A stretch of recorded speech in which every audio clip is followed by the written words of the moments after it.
Hi everybody, welcome back to the channel. Today we are in Alameda, California, checking out one of the most legendary ships in U.S. naval history, the USS Hornet CV-12. This massive gray beast has seen more action than most Hollywood action heroes, from World War II battles in the Pacific to recovering Apollo astronauts from space.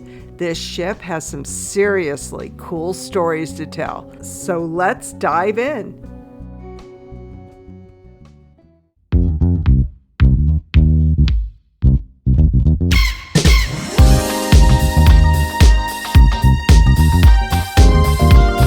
All these old buildings. Was it part of the, I would assume, part of the docks? There's the Hornet. In the city, San Francisco.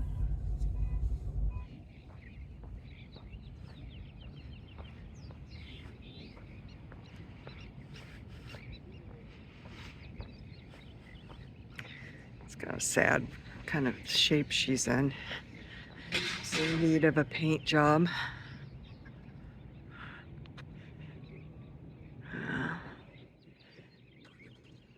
Done a lot of service for our country.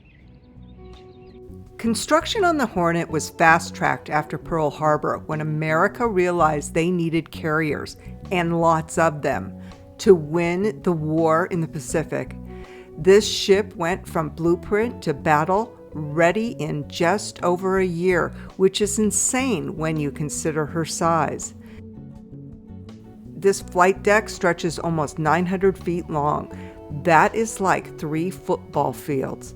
And during wartime, she carried nearly 100 aircraft and a crew of over 3,000 sailors and airmen. Just imagine this whole deck packed with ships and people. It was basically a floating city. Within months of joining the fleet, she was deep in the Pacific theater, duking it out with the Japanese. She participated in some of the most significant naval campaigns of the war. The Hornet was part of the island hopping campaign across the Pacific. She supported some of the most significant invasions.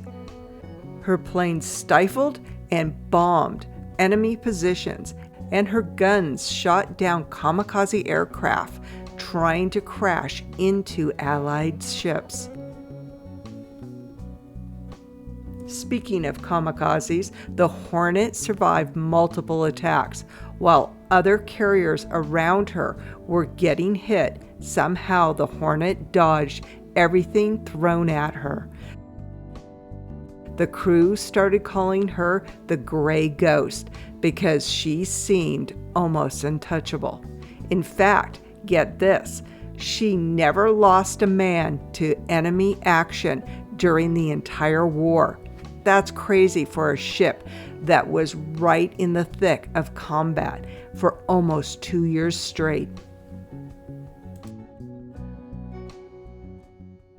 Their own fighters. Matter of fact, they were talking about in the movie that I watched where these guys would circle the fleet and make sure that no incoming planes could attack them. So these were their fighter planes. After World War II ended, you might think that the Hornet would get a nice retirement, but nope. She was modernized in the 1950s to handle jet aircraft and continue serving through the early days of the Cold War. In the late 1960s, she shifted roles a bit and was deployed to Vietnam, where her aircraft flew thousands of combat missions. The Hornet was proving that she could adapt whatever America needed her to do. But here is where things get really interesting. The U.S. Hornet wasn't just a warship, she actually played a crucial role in the space race. In 1969, after Neil Armstrong and Buzz Aldrin became the first humans to walk on the moon, it was the U.S. Hornet that was chosen to recover the Apollo 11 command module when it splashed down in the Pacific Ocean. This was such a big deal that President Nixon himself was on board to welcome the astronauts back to Earth. But the astronauts couldn't just walk up and shake his hand. They had to be quarantined in case they brought back some weird moon germs. So there's this famous image of Nixon talking to the astronauts through the window of a quarantine trailer right here on this deck. I wonder if this is the original. Okay, so when I was a kid and Apollo 11 came back, the 3 astronauts had to be put into this and live there for like weeks because they weren't sure if they were bringing back any kind of germs from space. I mean, they just didn't know. And so there's famous pictures of them looking out this window. This is obviously their bathroom or one of the windows. There's bunk beds in there and everything. Oh my God, I remember this so well. The mobile quarantine station for Apollo 11. But is this the actual one? It's gotta be. Oh my goodness. Yeah, and they came out of the Hornet wearing these. I remember the Hornet picking them up. We watched it. I remember it was either at school or at home. So yeah, they looked out that window. All of them. Back space disease. Yeah, in case you. Oh, look, it's autographed. So who's that? What does that say? Can you make it out? Mitchell. Trying to see if this was Apollo 11. So it's Apollo 12. Oh no, there's actually several dates there. 71, 2001. So the astronauts didn't sign those because of the dates. Like there's 2001 and 1971. John Mitchell, wasn't he an astronaut? I believe he was. This is really cool. There it is. Apollo 14. So this was used in Apollo 14. So Shepard, Rosa, and Mitchell. So Mitchell was the astronaut that signed. Worried they might return with an infection that could harm human inhabitants. NASA decided to quarantine the astronauts' equipment and lunar samples returning from the moon's surface.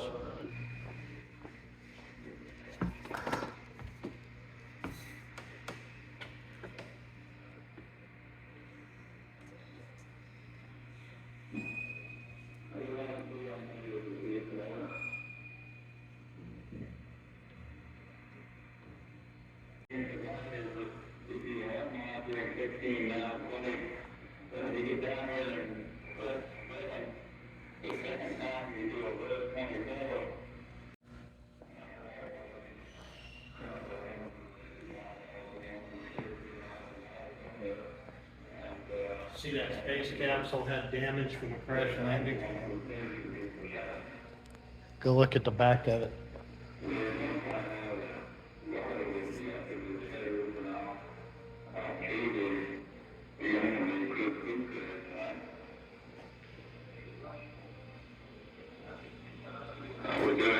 Spindle up there with the little gears all the way around it. Right. It locks into that female section spindle with all the gears on it. And that's a pretty volatile piece, don't you think? It is a volatile piece. I'm just surprised that the whole control of the aircraft comes down to that little section there. Right here. You can walk in their footsteps. Yeah, they basically walked from the capsule over to the Over to that. So they walked from, this is not the actual capsule, but it's very similar. Walked from there over to here. Here it shows those footsteps. So here's right where that one capsule's sitting, which is not Apollo 11, but similar. But it's sitting in the same place. They walked along those footsteps and went straight into the mobile what I call a mobile home. It's what we always called it when we were kids. It's a streamline, baby. It's a streamline, yeah. I remember that so well. I remember my parents explaining to me why they had to stay in there. Airplane No. seat. Look. They The do flip- have the flip- ashtrays built in. Well, the one picture had the guy smoking. Yeah, these are like airplane seats. Yeah, they recline and Oh my goodness. I remember those ashtrays. straight out huh? like Pan Am Airlines. And the knob at the end of the rest. I And then remember look, that. the ejection button over there, in case your ass gets tired.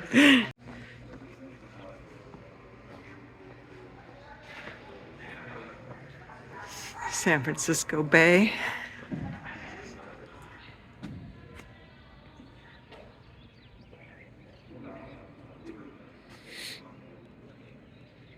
Probably the hook they used to pull it out of the water with.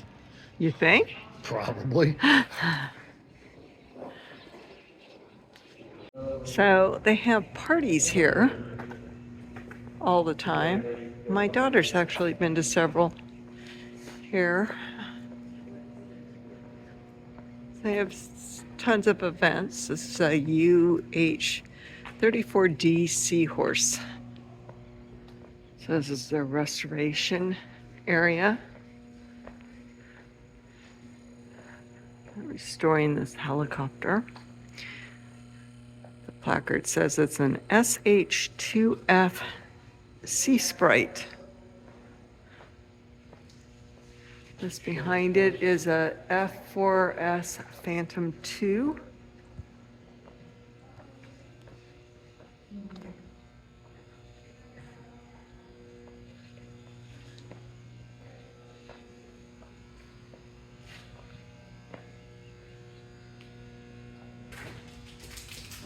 Here. Got one of these for you.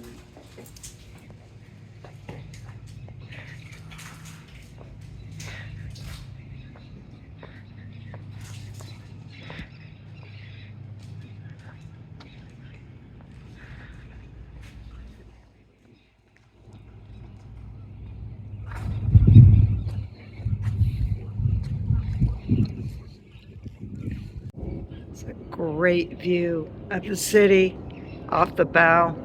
I'm sorry, stern.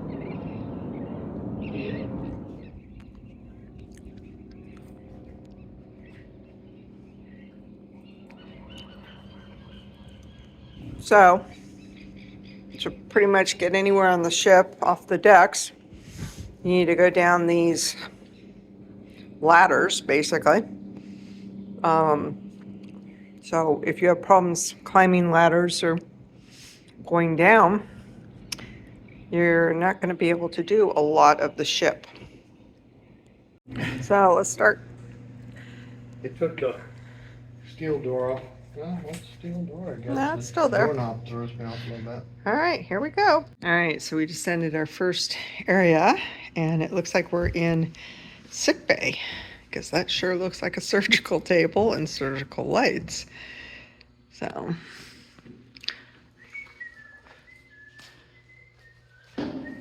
next to the mess hall. So we have this. What do we have? Sick bay and surgery next to the mess hall. Look at this. Now you gotta eat. Sure, this is just one of many of the mess halls, because it's not very big. All right. Should we go this way first? Chief Petty Officer, the highest ranking enlisted man, came here on off-duty hours to relax and socialize. So this is a CPO lounge. Oh, it's a CPO lounge. Okay. Hey Greg, what's up? Hello. There. So they have events here where you can spend the night here. And they also have ghost tours. But yeah, a lot of Boy Scouts and Girl Scouts, you know, come and stay the night here. Yeah, you can see me sitting up. Bam! Can't go down here, but I don't know what's down there. That's where the bad boys and girls had to sleep. Oh, is it?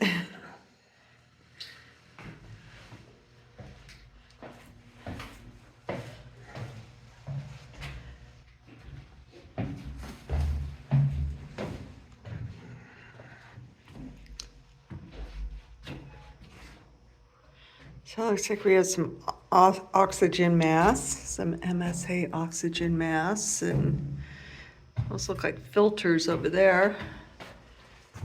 Hmm.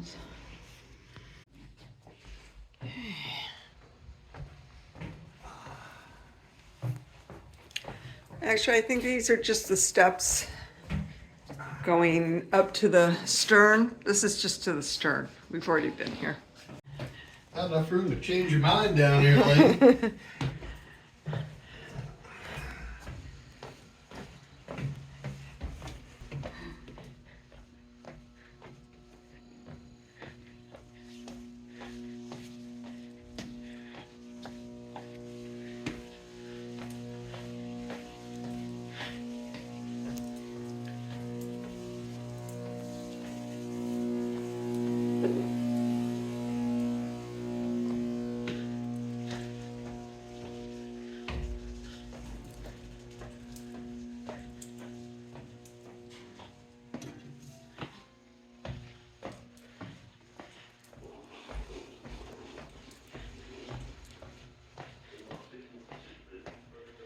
So,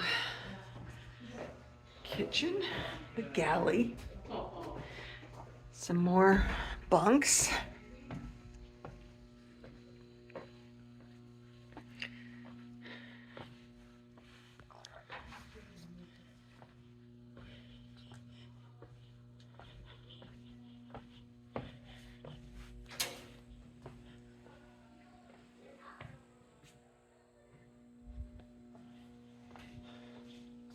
So this is the chapel on the USS Hornet.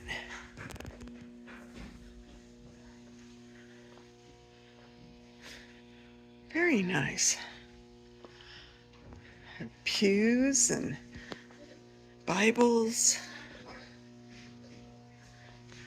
Pictures of the different chaplains.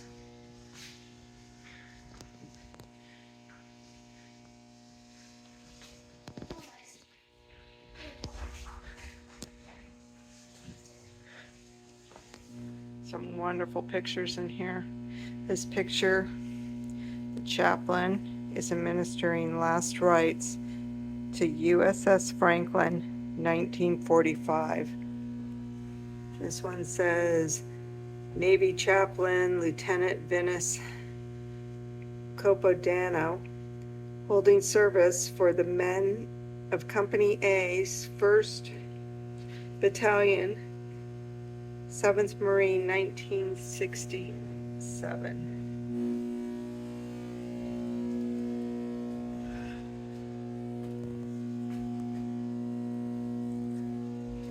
So you can take special tours. It's the men's room. You can take special tours that cost extra money with a docent. There's not a ton of people here because we're here on a Friday. Looking at the rail system that's in the above the bunks, and they're like chopped here, and then they've got these at the end. If anybody knows what's going on, Those are stops. they're stops, Moving. but then they have this space in between. I mean, I guess that they could just continue on. They were so long, maybe. I don't know. Maybe they had rails they could connect them together. Yeah, maybe they would just connect them together. If anybody knows, let us know in the comments. Into this, So it goes in torpedo workshop. the torpedo workshop. Do nuts. What was this room again? Torpedo workshop. All the torpedoes going to be worked upon.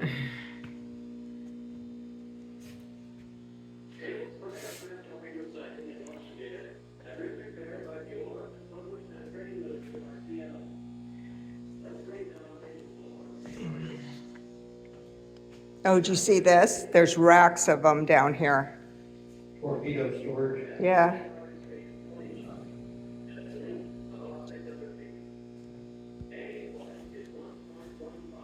They're playing an instructional video.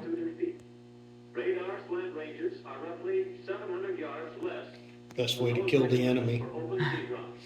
Did you say these were all for airplanes? Yeah, aircraft carriers don't use torpedoes. Primary dependence must be placed on radar ranging until the pilot becomes proficient in visual ranging.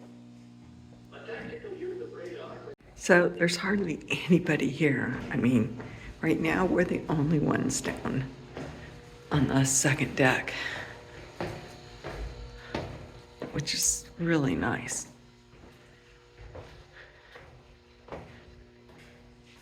Oh, wow.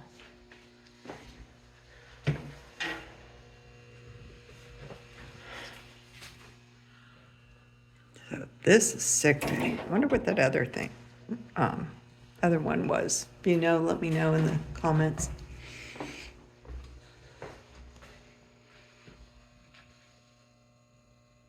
Property and account office.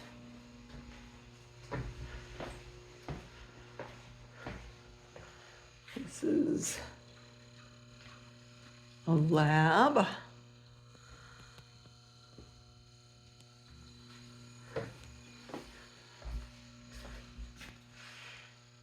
X-rays. This looks like a development room for X-rays.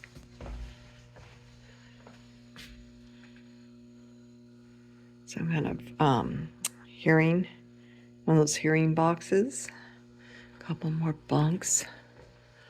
This is the clerical office for the medical department. Medical department offices. Examining room.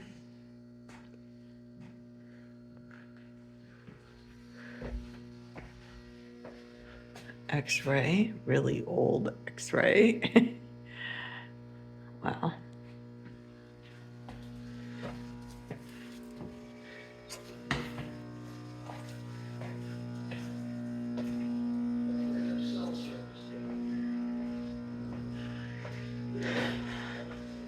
This just goes on and on. It's like, which way to go?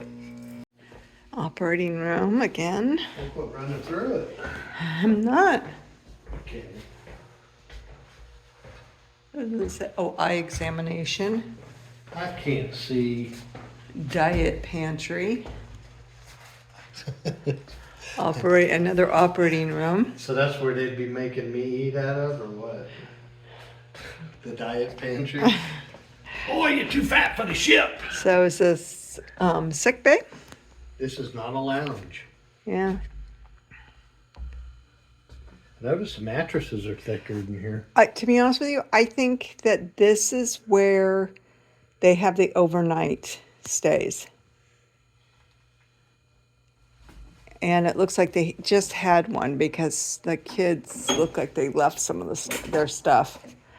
So yeah, this is where they can stay the night. That's why the mattresses are so much better. It's chilly though. Kids are durable.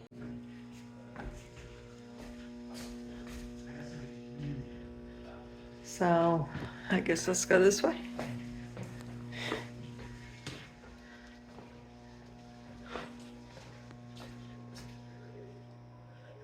Display of the different Hornets over time.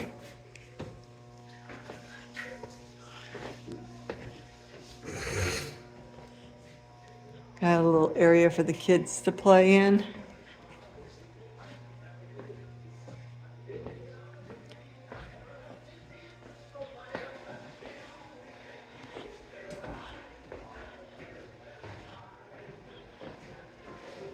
They had kids on board back then. Good thing they had shit for them to play with.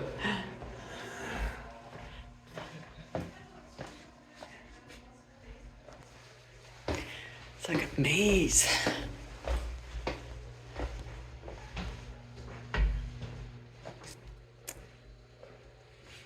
Ooh.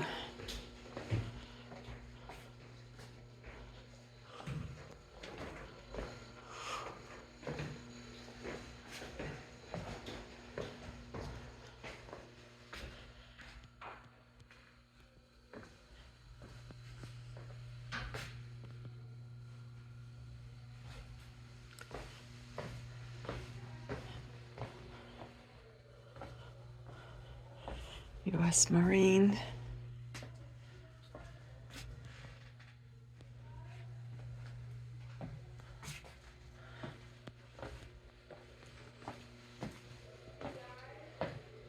These are cool. All these weapons have soldiers' names on them. All right.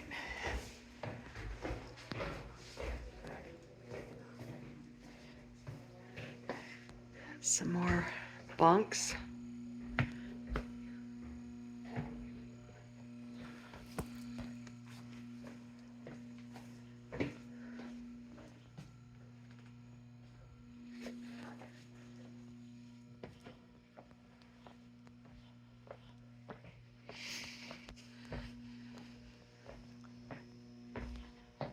Lockers. Government issued full Vikings.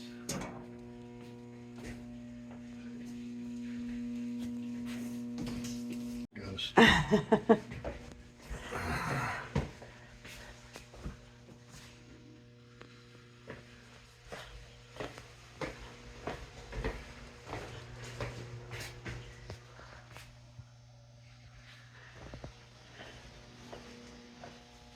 Ah, here we go. It's the ready room.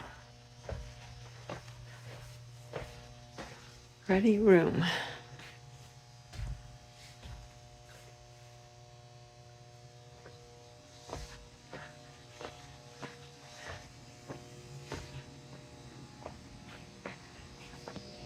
So basically, this is where the pilots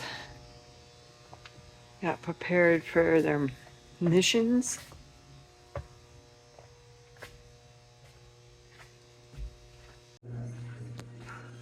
So this is the mess hall. 1908, the British Royal Navy conceived of an airship for naval service, with His Majesty's Airship No. 1. Main missile.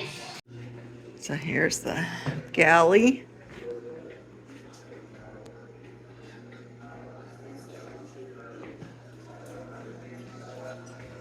State. Officer's stateroom, huh?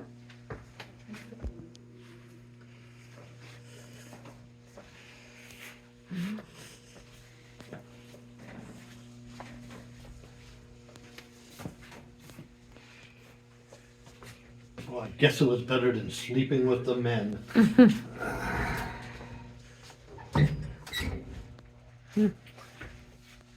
Hey, here's the chain to the anchor.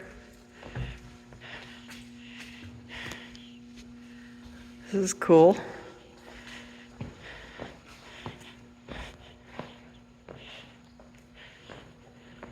Oh.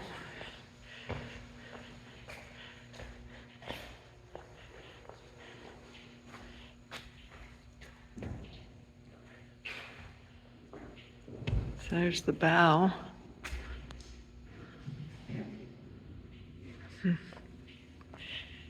Not sure if we can go in there or not. Just to give you an idea of how big this chain is. I mean, these are big. They have to be. Very cool.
and then here comes some fighter planes.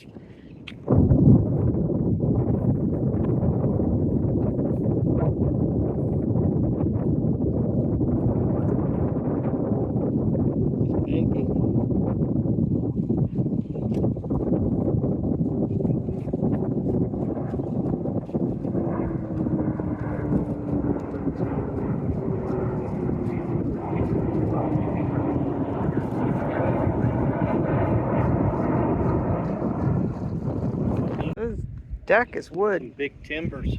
Look at that. Yeah, it is. It's here, more so here too. Wood deck. My dad's aircraft carrier was wooden deck too. Intrepid. They have the two symbols for Apollo 11 and Apollo 12. The guys were in here. Does anybody know why there would be a red star on the back of this jet? I'm thinking they used it in Top Gun. But why would it say trademark stripes? why would it say Navy on it then?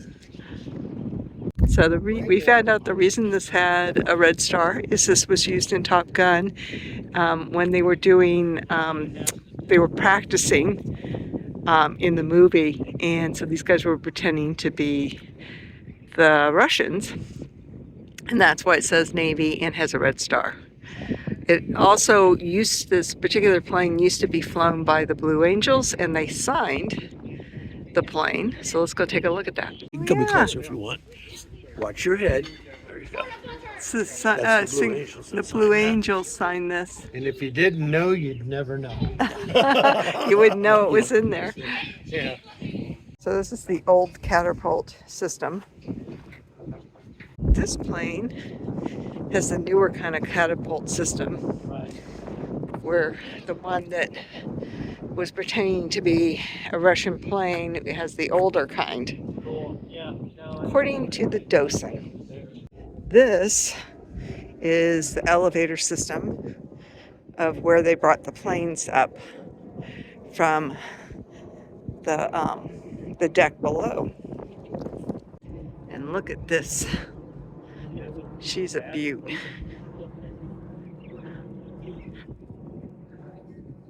Basically running down probably. All good things come to an end, though. After almost 30 years of service, the Hornet was decommissioned in 1970. For the next 20 years, the Hornet just sat in the Navy's mothball fleet in Bredington, Washington. This is where retired ships are stored in case they are needed again. But really, it's like a waiting room for the scrapyard. And that's exactly where she was headed. Most of her sister ships were either scrapped or sunk as targets. It looked like the Hornet was going to meet the same fate.